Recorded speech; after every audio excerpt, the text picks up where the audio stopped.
மற்றொரு அண்மை செய்தியை பார்த்து கொண்டிருக்கிறோம். ஓபிஎஸ்க்கு பலாப்பழ சின்னம் ஒதுக்கப்பட்டிருக்கிறது.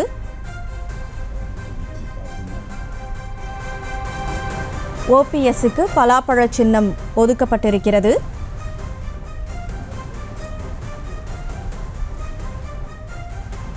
மக்களவை தேர்தலில் ஓபிஎஸ்க்கு தற்போது பலாப்பழம் சின்னம் ஒதுக்கப்பட்டிருக்கிறது. ராமநாதபுரத்தில் சுயேட்சையாக அவர் போட்டியிடுகிறார். இந்த நிலையில் ஓபிஎஸ்க்கு பலாப்பழ சின்னமானது ஒதுக்கப்பட்டிருக்கிறது. அந்த அண்மை செய்தியை பார்த்து கொண்டிருக்கிறோம். ராமநாதபுரம் தொகுதியில் ஓபிஎஸ்க்கு பலாப்பழம் சின்னம் ஒதுக்கீடு செய்யப்பட்டிருக்கிறது. ஓபிஎஸ்க்கு பலாப்பழ சின்னத்தை ஒதுக்கி தேர்தல் ஆணையம் உத்தரவு பிறப்பித்திருக்கிறது. அந்த அண்மை செய்தியை பார்த்து கொண்டிருக்கிறோம்.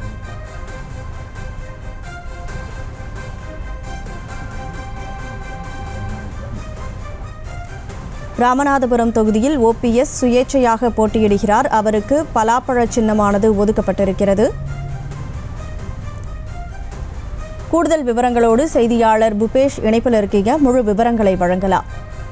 நிச்சயமாக கனிமொழி, முன்னாள் முதல்வர் ஓ பன்னீர்செல்வத்திற்கு பலாப்பழம் சின்னமானது ஒதுக்கீடு செய்யப்பட்டுள்ளது. ராமநாதபுரம் நாடாளுமன்ற தொகுதிக்குட்பட்ட பகுதியில் முன்னாள் முதல்வர் அந்த அதிமுக கட்சியிலிருந்து பிரிந்து வந்த பின்னர் தன்னுடைய இருப்பை காட்டிக் கொள்வதற்காக ராமநாதபுரம் நாடாளுமன்ற தொகுதியில் போட்டியிடுவதாக கூறி இந்த பகுதியில் சுயேட்சையாக பாஜக கூட்டணியில் போட்டியிடுவதாக மனு தாக்கல் செய்திருக்க முன்னாள் முதல்வர் ஓ பன்னீர்செல்வத்திற்கு சுயேட்சையாக வழங்கப்படக்கூடிய அந்த சின்னம் குறித்து பெரும் எதிர்பார்ப்பு இருந்த நிலையில் அவருக்கு தற்பொழுது பலாப்பழம் சின்னமானது ஒதுக்கீடு செய்யப்பட்டுள்ளது. அவர் ஏற்கனவே 3 சின்னங்களை பிரத்யேகமாக கேட்டிருந்தார். அதில் குறிப்பாக வாளி, பலாப்பழம், திராட்சை ஆகிய சின்னங்களில் ஏதேனும் ஒன்றை ஒதுக்கீடு செய்யுமாறு அவர் கேட்டிருந்த நிலையில் அவர் தரப்பில் 2 வழக்கறிஞர்கள் மாவட்ட தேர்தல் அலுவலர் முன்பாக வாதத்தில் ஈடுபட்டுள்ளனர். அது குறித்து தொடர்ச்சியாக ஆடற்படி அவர்களுக்கு சின்னம் ஒதுக்கீடும் செய்யும் பணியானது மாவட்ட தேர்தல் அலுவலர்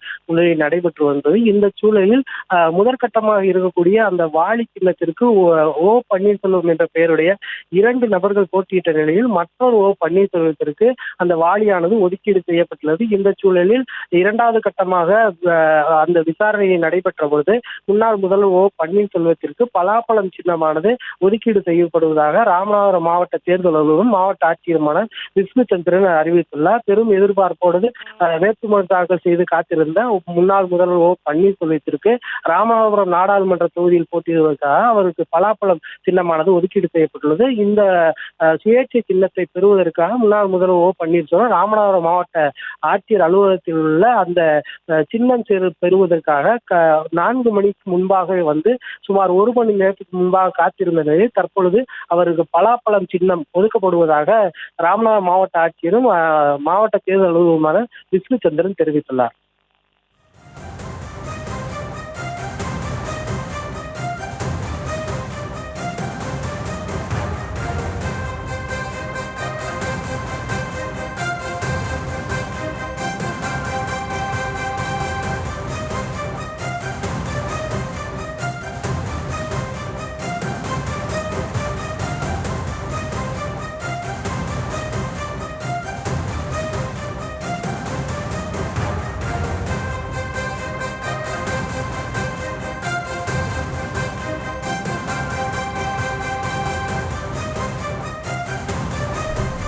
விவரங்களுக்கு நன்றி புபேஷ். செய்திகளை உடனுக்குடனும் துல்லியமாகவும் தெரிந்து கொள்ள சப்ஸ்கிரைப் பண்ணுங்க.